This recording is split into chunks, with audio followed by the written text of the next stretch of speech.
Hello guys, welcome back. Today I'll show you how to enter recovery mode on the HUAWEI P10. At the very beginning, press the power key for a few seconds, choose power off and tap power off again to confirm.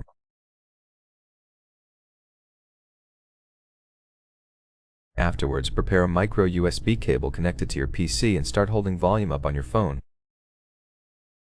Keep holding volume up and connect your phone using the micro USB cable.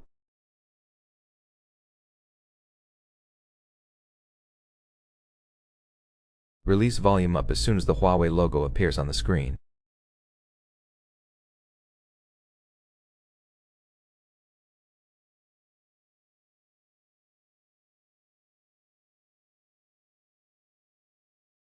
As you can see, the HUAWEI recovery mode pops up.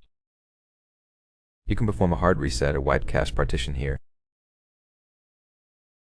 To quit this mode, simply choose Reboot System Now.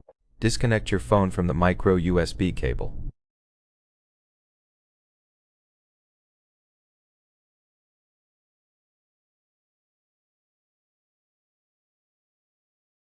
The device is restarting and rebooting, and now the phone is in normal mode. Thank you for watching. Please subscribe and leave a thumbs up under the video.